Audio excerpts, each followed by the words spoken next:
You know, if you talk about racing movies with someone who takes it all way too seriously, you'll hear endlessly about how much they love films such as Grand Prix and Senna and Le Mans, even though that one was more of a B-roll film than an actual movie. I mean, hey, it could be worse though. You could have no taste and think Cars 2 is a good movie. But sometimes we can let that realism stuff slide and allow for a film to be totally ludicrous for entertainment value. I don't know why, but that's just the way humans are built, I suppose. To cut to the chase, back in 2006, a new racing film was released in theaters called Talladega Nights, starring Will Ferrell and that Ron Jeremy stunt double. The film is unique in the sense that almost everyone in the racing community knows about it, for better or for worse. A hardcore fanatic will look at this film in disgust, but if I had a nickel for every time I heard a line from this film being blurted out by someone in an actual motorsports paddock, I still wouldn't have enough money to go motor racing because the sport is too expensive. Regardless, it remains a popular film, despite certain questionable things about it, and I figured I may as well revisit this thing to see if it still holds up today. So let's take a look at Talladega Nights. So the movie centers around Ricky Bobby, a kid from North Carolina with a love for speed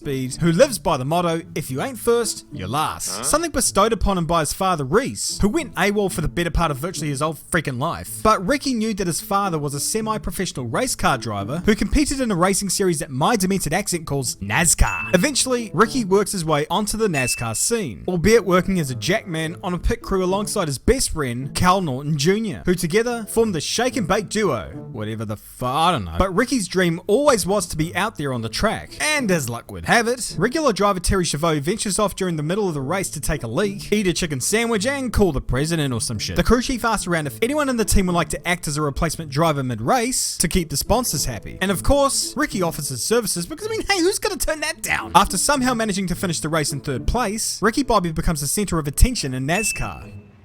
I'm not sure what to do with my hands. Be good just to hold them down by your side. Well, we're real happy with what was going on. After that race, Ricky becomes the permanent driver for the team and somehow manages to con team owner Larry Dennett Sr. into fielding an additional car driven by, of all people, Cal Norton Jr. Yeah, and out of contract, Ricky Rudd may have worked better, but I mean, hey, you can't have two Rickies in a team. So the two absolutely dominate NASCAR, and oh, this is a film of culture. The now newly married Ricky Bobby lives in a big mansion with two kids that remind us that shit comes in many forms, and a dominance in NASCAR which would make one think that life is perfect. But according to Larry Dennett Jr., it appears that Ricky isn't winning any championships despite his dominance on track. Not really sure how that works, but then again, this is a Will Ferrell movie, so you gotta take some liberties to preserve your sanity. Such as that time where he beat Jamie McMurray in reverse at Texas Motor Speedway. Cause I mean, yeah, it's kinda physically impossible, but the sight of Will Ferrell winning a race backwards while flipping off McMurray embodies the ethos of this film. It's stupid, but it's great fun to watch. Much like Bad Santa on Twitter. But this stunt cost Ricky 100 points in the championship. 100 points for flipping someone off? This coming from a sport where they have the playoff system and that is a problem to them? What the So anyways, the fun continues after the race at the pit stop, with all the crew from Dennett Racing convening after another successful race. And her birthday's coming up, but I don't know what to get her. She's gonna be 88. Get her a coffin. And it's here where Cal talks a little racing strategy with Ricky. You know, I was thinking though, one time, it would be really awesome if, like, you could slingshot me in for a win. Yeah, but okay, but if you won, how am I gonna win? Yeah.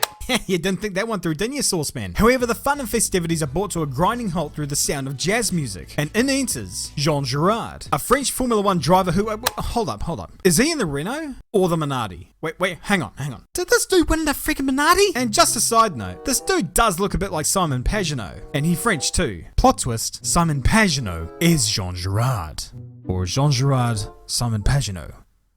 Where is this going? So anyway, Ricky gets his arm broken, defending America by refusing to say the French word for really thin pancakes. And that's when we find out that Dennett had hired Girard to compete alongside Ricky and Cal to win a championship that they mysteriously are not winning already, even if Ricky's gestures do cost the team a little bit of points here and there. And we also find out that Girard is a homosexual, which obviously there's nothing wrong with. But with him being in the southern states...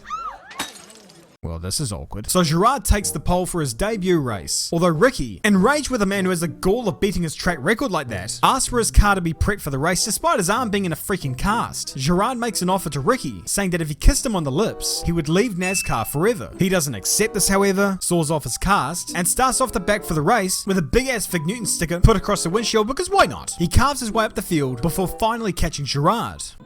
Ricky, spilled my macchiato.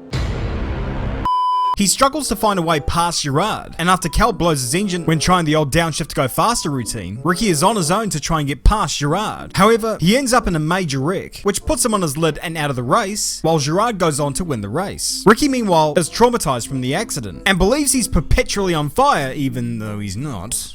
Help me, Jewish God! Help me, Allah! Ah! Help me, Tom Cruise! He recovers in hospital, although he's now under the illusion that he's paralyzed from the waist down, and he wouldn't take anything else for an answer. You want to see what my life is? Don't you stick that knife in your leg.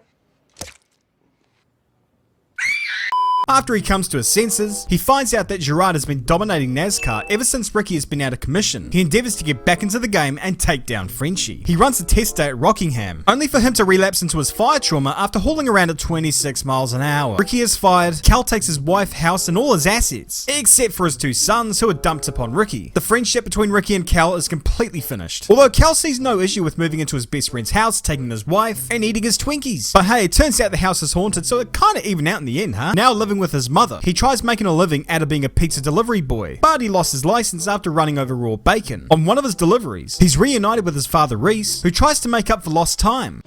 Right in the kitchen. After some initial reluctance, Ricky eventually caves in and allows his father to help him get his confidence back behind the wheel of a car. So Reese is to Ricky what Mickey was to Rocky, trying out a host of things to help Ricky overcome the fear. The first test, getting into a car with a cougar. The mountain lion, you filthy-minded fuck. And this didn't go so well. He also drove blindfolded, which didn't go very well either, but the breakthrough would come when Reese put some cocaine, which later turned out to be Lucky Charms, under the car and forced Ricky to drive like hell to avoid jail. Ricky overcomes the fear, and it appears that he's back on the road to NASCAR. The kids are disciplined too, which is awesome, I suppose. Everything is going well until Reese is thrown out of an Applebee's and destroys Ricky's confidence again by ripping apart the all-important "if you ain't first, you're last" motto. Oh, hell, Ricky, I was high when I said that. I mean, that doesn't make any sense at all. You first, you're last. You can be second, you can be third, fourth, hell, you can even be fifth.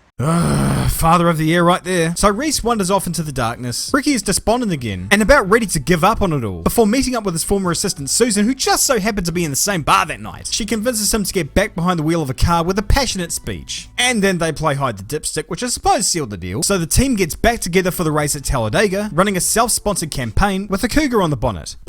I can't make that sound good. That actually was a cool livery, and something that was run in the Real Cup series a few times since then. Ricky goes to declare war on Girard, who in turn tells him the story of why he came to NASCAR. Apparently, he wanted to find a driver out there who was truly better than him, and for him to be beaten by that driver, so that he can retire to Sri Lanka and train Komodo dragons and teach them to perform in a Shakespeare play. That ain't a joke, that's his actual reasoning behind it. But hey, there are worse ways to end a NASCAR career. Ask Jeremy Mayfield. The race gets underway with Girard and Cal up front, and Ricky all the way down the back. Where are you, Ricky, baby?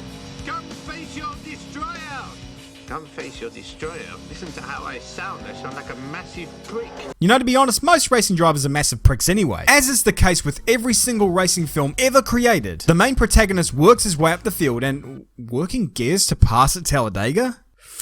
Ricky works his way past Cal and is now right behind Girard. Girard continues to employ the Joey Logano tactic to keep Ricky behind him, and for a while, it does work. But after Denner orders Cal to take Ricky out of the race, Cal finally comes to his senses, reignites the old shake and bake combo, and helps Ricky slingshot past Girard, or at the very least let him draw alongside. And now we have a race on our hands. But then Dennett tells Cal's new teammate to wreck Cal, causing the big one which takes out the whole field. Well, everyone except for Ricky and Girard, because I mean, hey, Hollywood. After the caution is over, Girard and Ricky battle side by side for the win on the final lap before...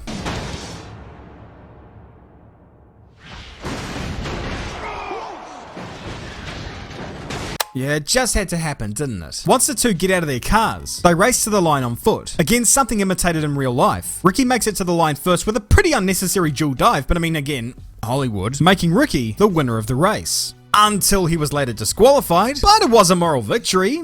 At least, I think. Girard accepts the defeat and thanks Ricky Bobby for setting him free. I will never shake your hand. Ever. But I will give you this.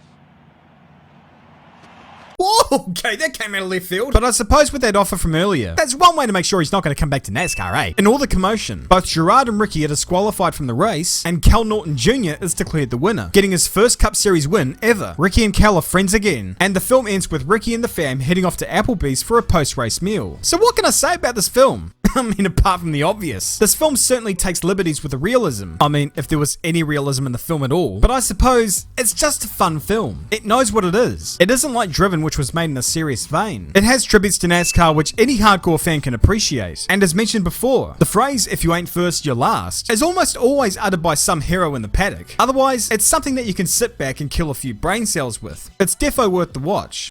Are you sure about that? Now, before we wrap this video up, I just want to congratulate Oliver Lane for winning the giveaway competition that I ran in the Rich Energy video. If you're one of the hundreds of people that missed out on the prize, but you're still interested in stuff like this, I put a promo code in the description where you could save a bit on anything you'd like. Sounds decent, eh? Anyways, thank you all for watching. Drop a comment below, subscribe to the channel if you're awesome, and always remember, keep it respectful, be wholesome, don't be a menace, and as always, I'll see you all later.